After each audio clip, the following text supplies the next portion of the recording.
عن ابن عباس قال قال رسول اللہ صلی اللہ علیہ وسلم من سمع سمع اللہ به ومن رایا رایا اللہ به رواہ مسلم.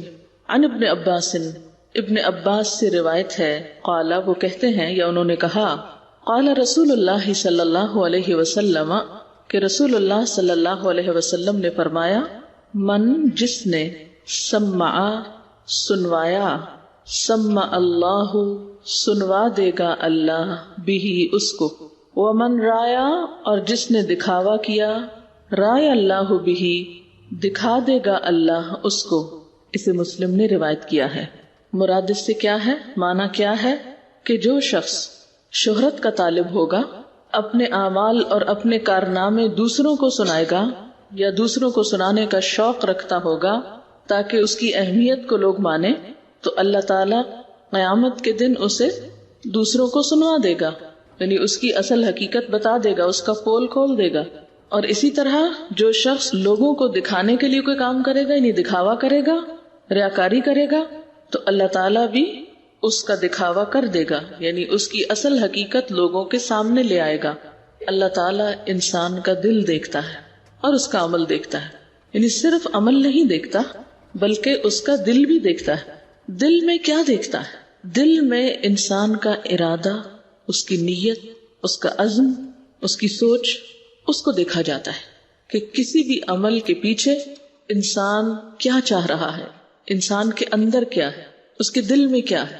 اور کوئی عمل بھی محض اس کی ظاہریت پر نہیں قبول کیا جاتا بلکہ لازمی طور پر یہ دیکھا جاتا ہے کہ اس کے پیچھے ارادہ کیا تھا، نیت کیا تھی، سوچ کیا تھی، جذبہ کیا تھا، خیال کیا تھا، یہ کام کیوں کیا گیا، اس کا انسینٹیو کیا تھا. تو اگر انسان کے ظاہری عمل اور اس کی نیت میں فرق ہو، بظاہر کچھ دکھا رہا اور اندر کچھ اور چاہتا ہو، تو قیامت کے دن اللہ تعالیٰ اس کے صرف ظاہری عمل کو نہیں قبول کریں گے بلکہ اس کی جو نیت ہوگی وہ سب کے سامنے لا کے دکھائیں گے. کیونکہ اس کو شہرت کا بہت شوق تھا تو اس کی خوب شہرت ہوگی. اس کو بہت شوق تھا کہ لوگوں کو میرے اعمال پتہ چلے، تو اللہ تعالیٰ ان اعمال ہی کو نہیں، ان اعمال کی حقیقت کو بھی کھول کے سامنے رکھ دے گا. کیونکہ سورۃ العادیات میں آتا ہے وَحُصِّلَ مَا فِي الصُّدُورِ، جو سینوں کے اندر ہے وہ حاصل کر لیا جائے گا، ان کو باہر نکال کے لایا جائے گا. تو چونکہ اللہ تعالیٰ دنیا میں ہمارے دل دیکھتے ہیں، قیامت کے دن دلوں کے اندر جو کچھ ہے وہ نکال کے سامنے لایا جائے گا اور اس کے مطابق اعمال کو پرکھا جائے گا. اسی کی وضاحت ایک اور حدیث کرتی ہے. سیدنا معاذ بن جبل سے روایت ہے کہ رسول اللہ صلی اللہ علیہ وسلم نے فرمایا، ما من عبد يقوم في الدنيا مقام سمعة ورياء الا سمع الله به على رؤوس الخلائق يوم القيامة.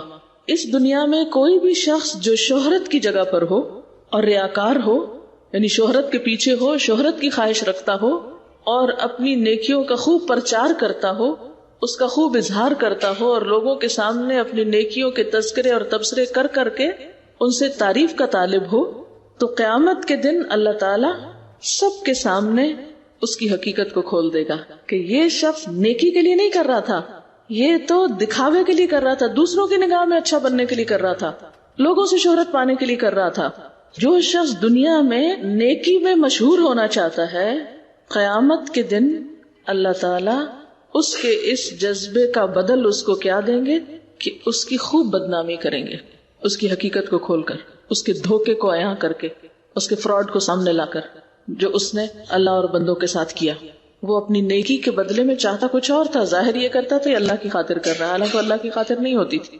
اور پھر جس شخص کے اندر یہ بیماری ہوتی ہے اس کی بنیادی وجہ یہ ہوتی ہے وہ اپنی بڑائی چاہتا ہے، اپنے آپ کو منوانا چاہتا ہے، اپنی قیمت چاہتا ہے، اہمیت چاہتا ہے، امپورٹنس چاہتا ہے. تو ایسے انسان کی تسکین صرف اس سے نہیں ہو جاتی کہ وہ اپنے اعمال کا ذکر کرے اور اپنے اعمال کے بارے میں بتائے، بلکہ پھر وہ بعض اوقات جھوٹی باتیں بھی کرنا شروع ہو جاتا ہے. یعنی جو کچھ وہ ہوتا نہیں وہ بھی ساتھ ملا لیتا ہے. یعنی مثلاً اس نے کام چھوٹا سا کیا تو اس کو بڑھا چڑھا کے اتنا بڑا کر کے دکھاتا ہے، جیسے قرآن پاک میں آتا ہے وَيُحِبُّونَ أَن يُحْمَدُوا بِمَا لَمْ يَفْعَلُوا، کہ یہ لوگ کیا پسند کرتے ہیں کہ ان کی ان باتوں پہ بھی تعریف ہو، ان کاموں پر بھی ان کی اپریسیشن ہو جو انہوں نے کیے بھی کوئی نہیں.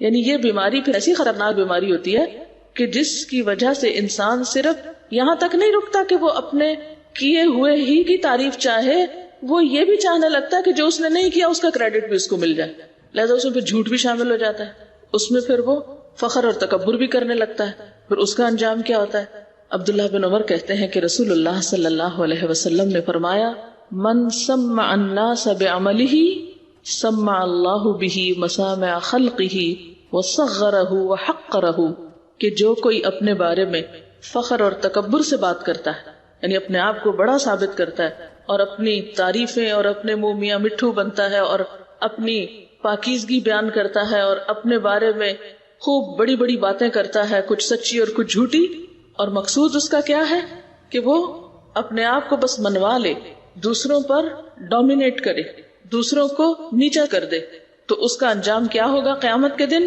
اللہ تعالیٰ اسے اپنی مخلوق کے سامنے ذلیل کرے گا اور حقیر کرے گا، رسوا کرے گا. صغرہ وحقرہ، یعنی جو تکبر کے بول بولے گا، جو اس نے کیا نہیں اسے بنا کے دکھائے گا یا کیے ہوئے پر ہی ڈینگے مارے گا یا شیخیاں بگاڑے گا، تو قیامت کے دن اللہ تعالیٰ ساری مخلوق کے سامنے اس کو ذلیل و رسوا کریں گے اور اس کو چھوٹا ثابت کریں گے کہ یہ انتہائی مین شخص تھا، حقیر شخص تھا، چھوٹے دل کا مالک تھا. کیونکہ جو بڑے دل ہوتے ہیں نا، ان میں بڑی بڑی باتیں آ کے سما جاتی ہیں، کسی کو پتہ بھی نہیں چلتی، زبان پہ بھی نہیں آتی، چہرے پر بھی نہیں آتی. بڑے بڑے غم، بڑے بڑے دکھ وہ اندر ایسے چلے جاتے ہیں جیسے کوئی بات ہی نہ ہو، اور چہرے ویسے ہی پرسکون رہتے ہیں. لیکن جن کے دل اندر سے چھوٹے ہوتے ہیں وہ اندر کچھ جاتا ہی نہیں، وہ سارا کچھ کہاں آتا ہے؟ سب باہر ہی آتا ہے. جن کے اندر واقعی ایمان ہوتا ہے، جن کے دلوں کی اصلاح ہو چکی ہوتی ہے، وہ اپنی نیکیوں کو بھی چھپانا جانتے ہیں. بڑی سے بڑی نیکی کر کے بھی وہ سمجھتے ہیں کہ ابھی تو بہت سی جگہ پڑی، ابھی تو کچھ کیا ہی نہیں، ابھی تو بہت کچھ کرنا باقی ہے، ابھی تو ڈیکوریشن مکمل ہی نہیں ہوئی دل کی.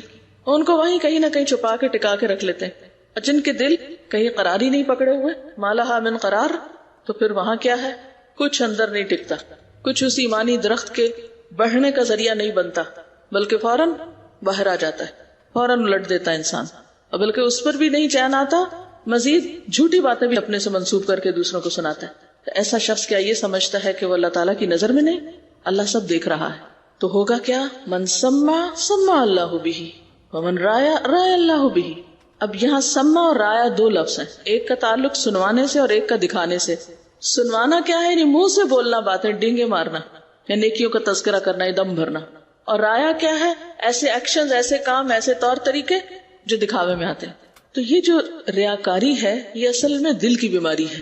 یہ جو دکھاوا ہے، یہ شہرت کی طلب ہے یا اپنی مشہوری خود کرنا، سمع، یہ بظاہر یوں لگتا ہے کہ جیسے زبان اور ظاہری عمل ہے، اظہار تو ظاہر ہے زبان سے ہوگا یا عمل سے ہوگا، لیکن اصل میں تو دل کی بیماری. اور دل کی بیماریاں چونکہ نظر نہیں آتی اس لیے ہم عام طور پر ان کو اگنور کرتے رہتے ہیں، اور اس کا بنیادی سبب منافقت ہے، ایمان کی کمزوری ہے، اور یہ سب سے خطرناک بیماری ہے. فی قلوبہم مرض، یہ جو منافقت کی بیماری ہے انتہائی خطرناک ہے.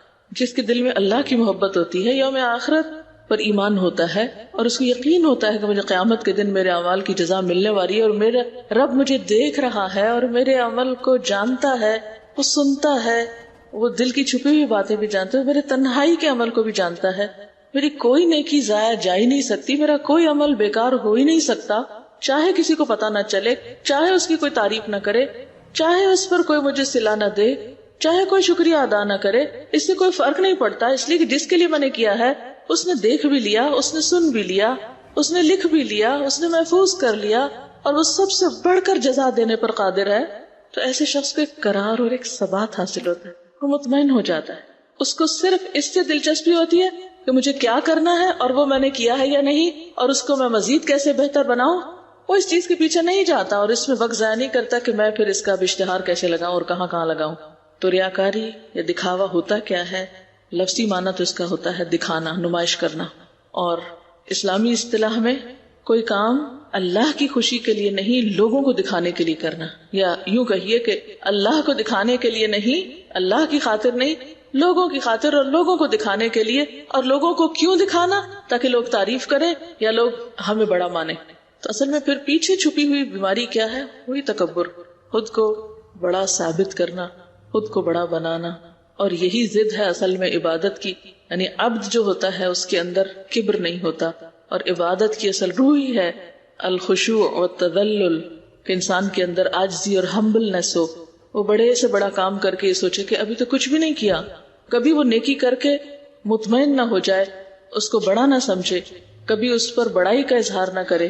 اب آپ دیکھیں کہ یہ دکھاوا پھر عموماً کن کن چیزوں میں ہوتا ہے. سب سے پہلے تو ہم عبادات کو دیکھتے ہیں. ایک حدیث میں آتا ہے، آپ صلی اللہ علیہ وسلم نے فرمایا، جس نے دکھاوے کی نماز پڑھی اس نے شرک کیا، جس نے دکھاوے کا روزہ رکھا اس نے شرک کیا، جس نے دکھاوے کا صدقہ کیا اس نے شرک کیا. تو یہ شرک کون سا شرک ہے؟ ریاکاری کا شرک، یعنی اللہ کے ساتھ اوروں کو بھی شریک کر لیا. نماز کس کے لیے؟ قل ان صلاتی و نسکی و محیای و مماتی للہ رب العالمین. تو نماز کس کے لیے ہونی چاہیے؟ ہماری اللہ کے لیے. تو جب ہم اللہ کے لیے نہیں کرتے اور لوگوں کے لیے کرنے لگتے ہیں، یہ لوگوں سے تعریف چاہتے ہیں، یہ لوگوں کی نظر میں نیک بننا چاہتے ہیں، تو وہ شرک کر دیا نا ہم نے. اسی لیے دکھاوے کی نماز کو شرک کہا گیا، دکھاوے کے روزے کو وغیرہ وغیرہ. اب آپ دیکھیں کہ نماز میں ہم کیسے دکھاوا کرتے ہیں، نماز کا دکھاوا کیا ہوتا ہے، اور نماز میں دکھاوے پر کس قدر وعید بھی آئی ہے قرآن پاک میں. فویل للمصلین الذین هم عن صلاتهم ساہون الذین هم یراؤون ویمنعون الماعون. ایسے نمازیوں کے لیے کیا حکم ہے؟ ہلاکت ہے ان کے لیے جو اپنی نمازوں سے بے خبر ہیں اور وہ دکھاوا کرتے ہیں. الذین هم یراؤون، نماز پڑھتے ہوئے تو دکھاوے کی پڑھتے ہیں، یا پڑھ رہے ہوتے ہیں تو دکھاوے کی طلب ہوتی ہے انہیں. ایسی نماز کیسے پہچانیں گے؟ اصل میں چاہتے یہ ہوں کہ ہم اپنے اعمال کو خود پہچان لیں، ہم اپنے بیماریاں خود جان لیں کہ دکھاوے کی نماز کیسی نماز ہوتی ہے، اس میں کیا ہوتا ہے، کیسے پہچانی جائے گی کہ نماز دکھاوے کی ہے یا نہیں.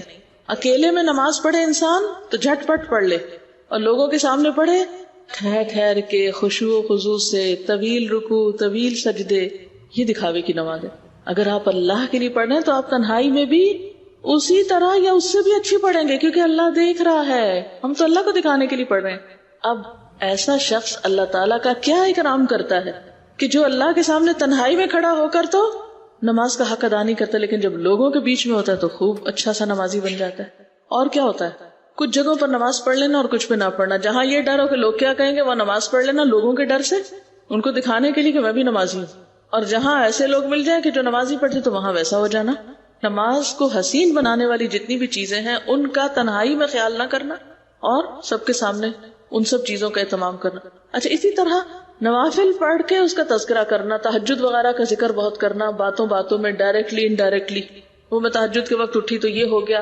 ہاں، اگر دل میں خیال یہ تھا، یہ سوچ کے کہا کہ چلو اس طرح ان کو یہ بھی پتہ چل جائے گا کہ میں تہجد کے وقت اٹھتی ہوں، ہو سکتا ہے کسی نے نوٹس ہی نہ لیا ہو، مگر آپ پکڑے گئے اللہ کے ہاں، آپ کا دھوکہ لکھ لیا گیا کہ آپ نے لوگوں کو بھی دھوکہ دیا اور جو اللہ کے لیے کام کرنا تھا وہ آپ نے لوگوں کے نام کر دیا. ہم میں سے ہر ایک کو اپنا جائزہ لینا ہے کہ ہم خود کیا کر رہے ہیں. کہیں ہم تو ایسے لوگوں میں شامل نہیں، کہیں ہمارے اندر تو ایسی کوئی چیز نہیں، ہماری نماز تو دکھاوے کی نہیں. یہ آپ دیکھیے کہ تنہائی کی نماز اور لوگوں کے سامنے کی نماز میں ہمارا فرق کیا کیا ہوتا ہے. منافقین کے بارے میں آتا ہے نا کہ وہ کیا کرتے ہیں، اذا قاموا الی الصلاۃ قاموا کسالى یراؤن الناس. ویسے کوئی نہیں پڑھنی تھی، اب لوگ نظر آگے تو پڑھ لی. ایک تو یہ چیز ہوگی. پھر یہ کہ لوگوں کے سامنے تو بہت ایکٹیو ہو کے پڑھی، اکیلے میں ڈھیلے ڈھیلے. لوگوں کے سامنے کھڑے ہو کے پڑھی، ویسے بیٹھ کے پڑھ لی.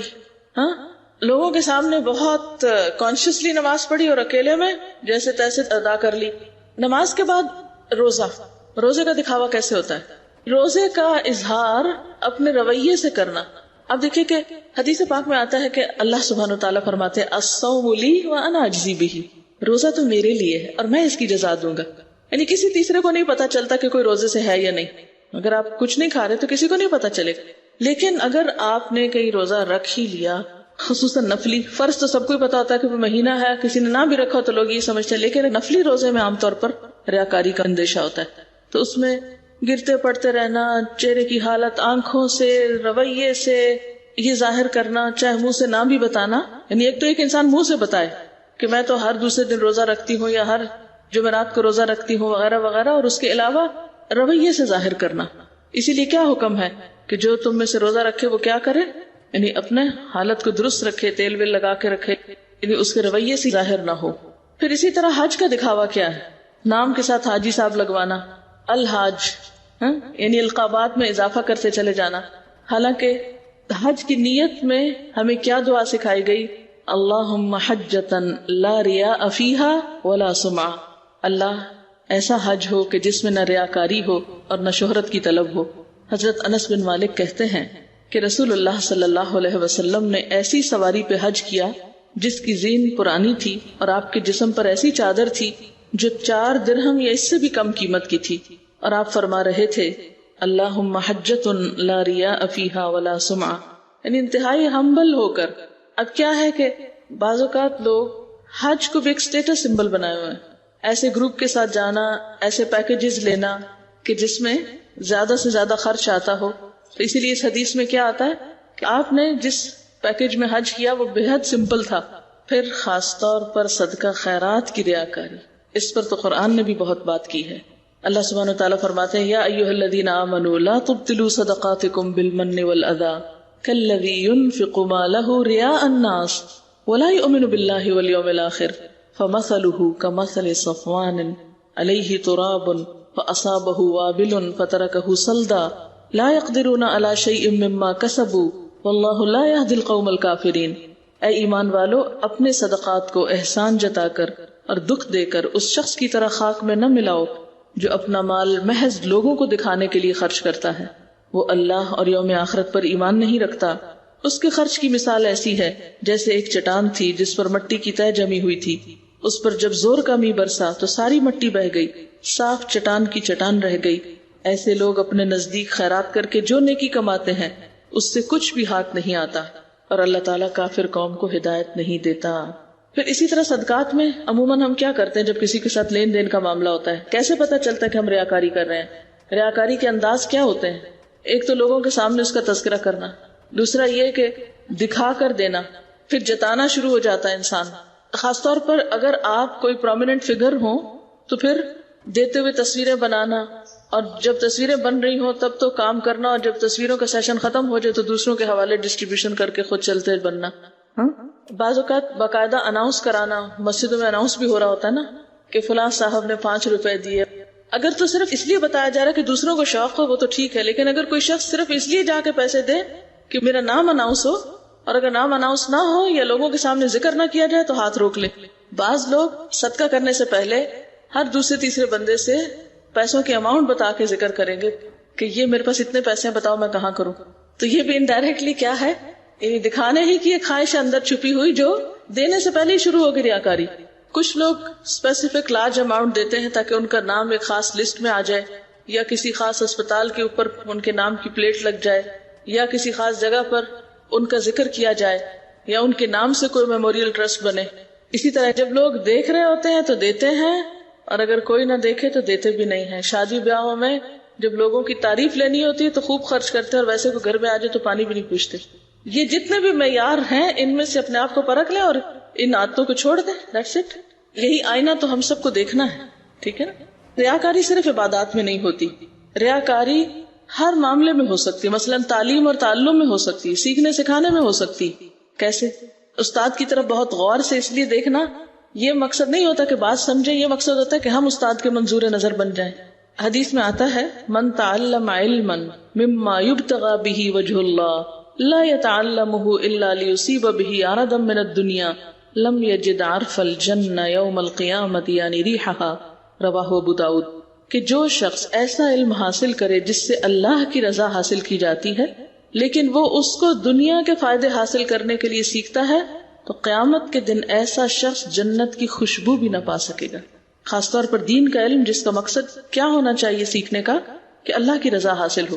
اور جو شخص اللہ کی رضا کی بجائے دنیا کے فائدے حاصل کرنے کے لیے اور دنیا کی کوئی کمائی کرنے کے لیے دین کا علم حاصل کرتا ہے قیامت کے دن جنت کی خوشبو بھی نہ پائے گا. کہاں یہ کہ اس کو وہ علم صدقہ جاریہ بنے یا اس سے فائدہ حاصل ہو.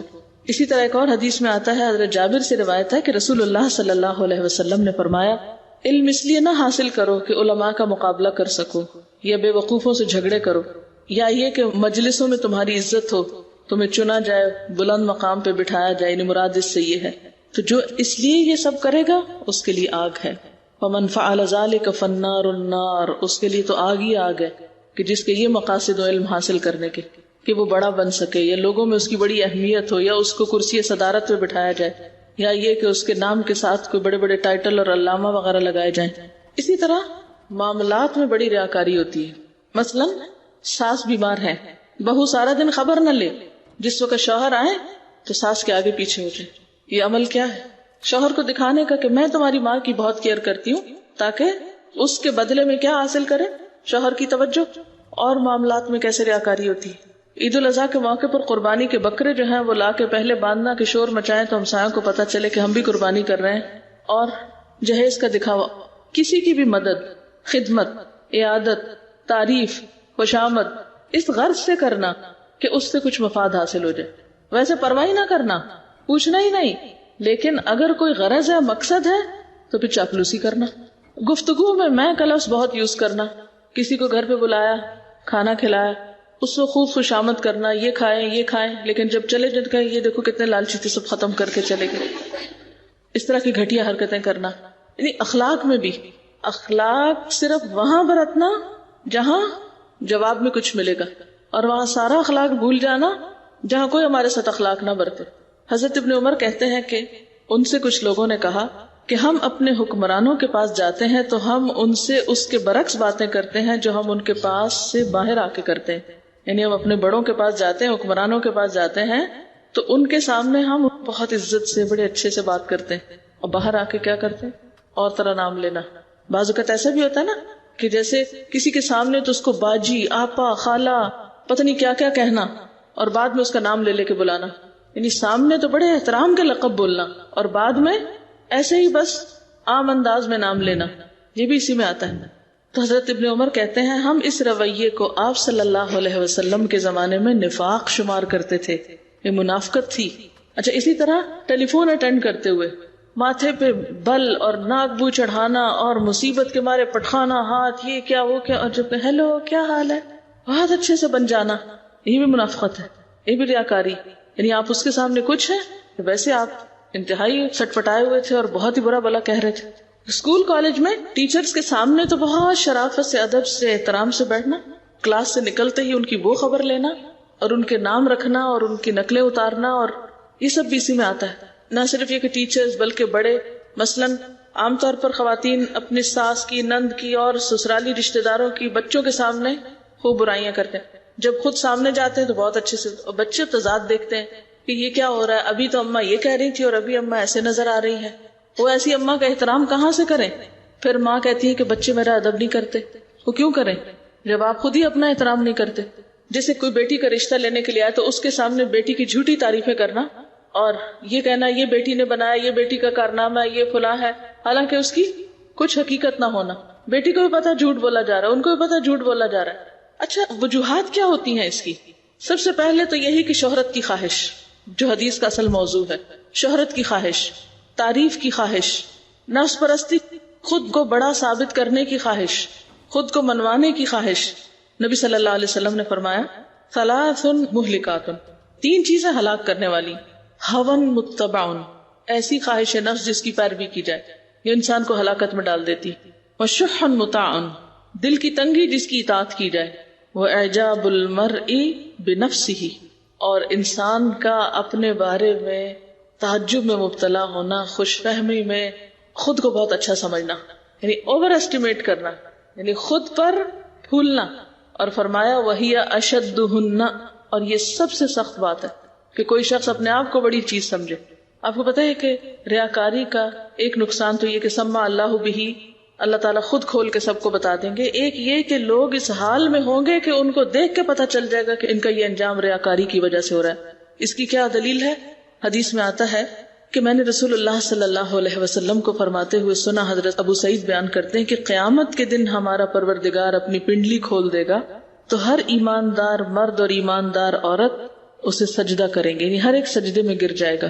لیکن جو شخص دنیا میں دکھاوے اور شہرت کے لیے سجدہ کیا کرتا تھا وہ باقی رہ جائے گا.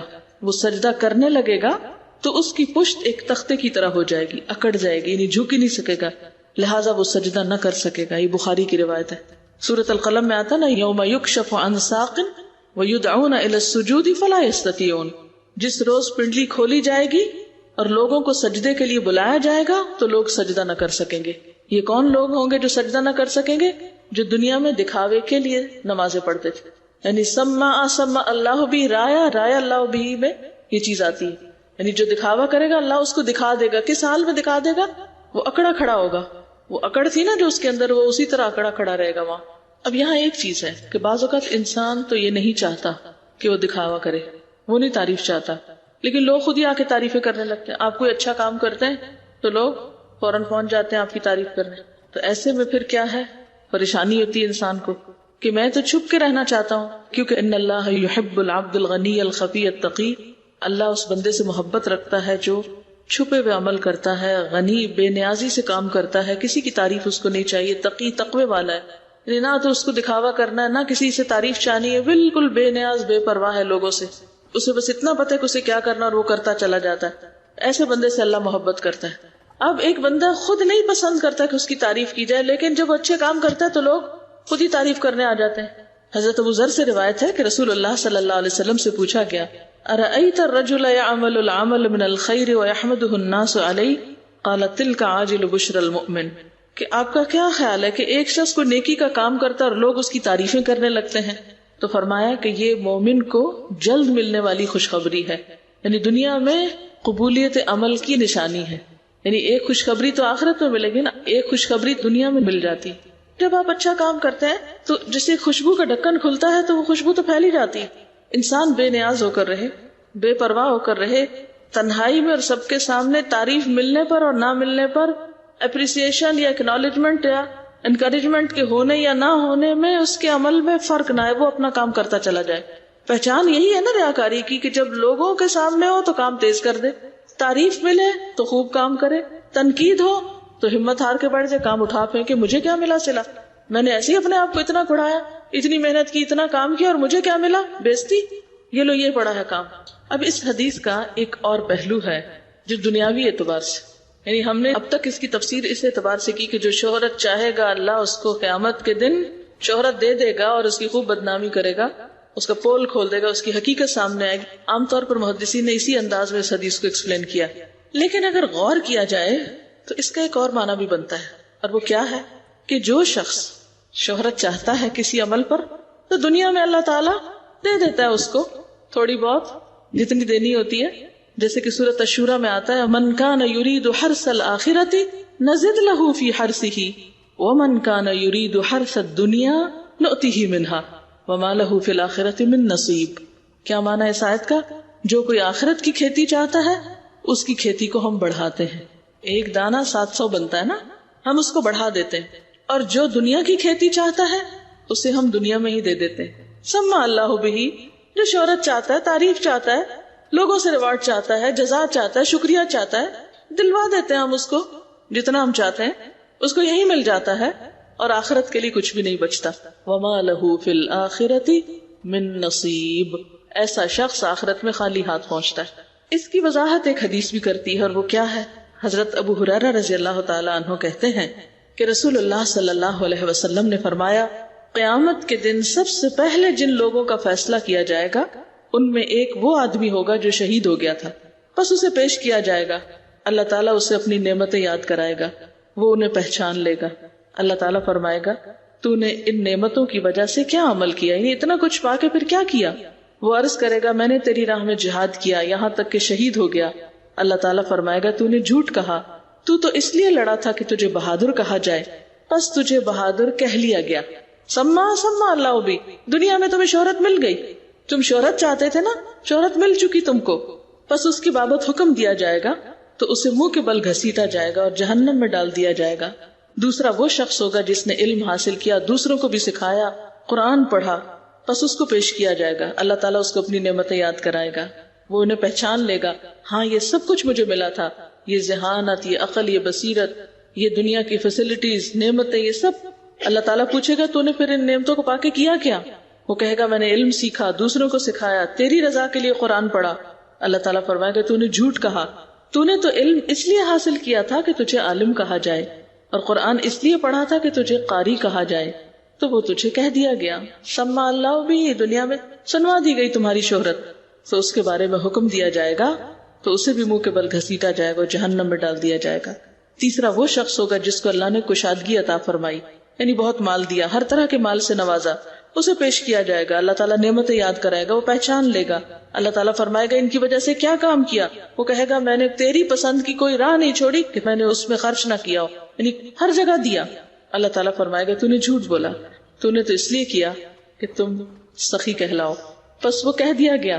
پھر اس کے بارے میں حکم دیا جائے گا اور اسے منہ کے بل گھسیٹا جائے گا اور جہنم میں ڈال دیا جائے گا. تو بات یہ ہے کہ اگر کوئی دنیاوی شہرت کے لیے کام کرتا ہے تو اللہ تعالیٰ دنیا میں دے دیں گے اس کو جتنا چاہیں گے، لیکن آخرت میں پھر اس کے لیے کوئی حصہ باقی نہ رہے گا. لہٰذا اب ہم سب کو یہ سوچنے کی ضرورت ہے کہ ہمارے عمل کے پیچھے کیا ذہنیت ہے، ہمارے دل کا حال کیا ہے. تو اگین ہمیں کیا چیک کرنے کی ضرورت ہے؟ جب اللہ ہمارے دل دیکھ رہا ہے تو ہمیں بھی اپنے دلوں کو دیکھتے رہنا چاہیے کہ وہاں کیا ہے. صرف ظاہری عمل قابل قبول نہ ہوگا جب تک کہ دل شریک نہ ہوگا. اچھا، آج کی ایک ٹپ ہے، کوئی ایک ایسا عمل جو آپ بس صرف اللہ کے لیے کریں اور کسی کو بھی نہ پتا ہو. آج سے اپنی زندگی میں کوئی ایک ایسا نیک کام شروع کریں کہ جو اللہ کے سوا کسی کو نہ پتا ہو، کسی سے ذکر بھی نہ کریں، بھول کے بھی نہ کریں، اور جب قیامت کے دن کل آپ جائیں تو وہ محفوظ صحیح سلامت آپ کے سامنے ہے اور آپ دیکھ کے خوش ہو جائیں اور واقعی یہ کہہ سکیں کہ اللہ یہ تیرے لیے تھا. کم از کم ایک عمل، زیادہ تو جتنا چاہیں کر لیں لیکن کوئی ایک عمل. بہت اچھا سوال ہے. کیا شوہر کی محبت حاصل کرنے کے لیے ان کے کام ان کے سامنے کرنا اور ان کو احساس دلانا کہ میں ان کے لیے کام کر رہی ہوں، یہ بھی ریاکاری میں آتا ہے؟ میرا خیال ہے یہ کنسرن شو کرنے میں آتا ہے، یہ ریاکاری میں نہیں آتا. کیونکہ شوہر اور بیوی کے تعلقات میں یا والدین اور اولاد کے تعلقات میں اپنی محبت کا اظہار کسی بھی طریقے سے کرنا کہ جس سے تعلق مزید مضبوط ہو، یہ دکھاوے میں نہیں آئے گا. یعنی ایک اسٹرانگ ریلیشن شپ بلڈ کرنا مقصود ہے نا. اس میں ان کو ڈومینیٹ کرنا مقصود تو نہیں کہ میں آپ سے اچھی ہوں کیونکہ میں یہ کام کر رہی ہوں، یہ مقصد تو نہیں ہے نا. یا اپنے آپ کو اچھا ثابت کرنا اس سینس میں نہیں ہے. اگر وہ امپورٹنٹ ہے آپ کے لیے تو اس میں آپ اپنی امپورٹنس نہیں، ان کی امپورٹنس کو سامنے رکھے ہوئے تو کوئی حرج نہیں. سمجھے اس بات کو؟ اس میں پھر فرق ہو جائے گا. اصل میں دکھاوا کیا ہے؟ خود کو نمایاں کرنا، خود کو اچھا ثابت کرنا. دیکھیں نا، مثلا کوئی آپ کے گھر آتا ہے، آپ اس کو اچھی جگہ بٹھاتے ہیں یا اچھا کھلاتے ہیں یا وٹ ایور، ایک محبت کے اظہار کے طور پہ کر رہے ہیں، نہ کہ احسان جتانے کے لیے اور نہ ہی اپنے آپ کو بڑا ثابت کرنے. اور ایک مہمانداری کیا ہوتی ہے کہ کوئی مہمان آئے، انہیں مہمان سے غرض نہیں ہوتی، انہیں سارا وقت اس سے غرض ہوتی ہے کہ میز کیسے لگ رہا ہے، ہم خود کیسے لگ رہے ہیں اور کیا ہر چیز ٹھیک ٹھاک ہے. اب یہ فرق ہے نا، کام ایک ہی ہے لیکن دونوں رویے فرق ہیں. ایک ہے مہمان کی اکرام اور تعظیم اور احترام اس لیے کرنا کہ اس کو تکلیف نہ ہو، اس کو اہمیت دی جا رہی ہے، اور ایک وہی کام کرنا مگر اپنی اہمیت جتانے کے لیے کہ یہ ہماری جا کے باہر تعریف کرے کہ ہم نے ایسی ایسی مہمانداری کی تھی ان کی. اب اس میں آپ دیکھ لیجئے کہ آپ کیا چاہتے ہیں. سبحانک اللہم و بحمدک، نشہد ان لا الہ الا انت، نستغفرک و نتوب الیک.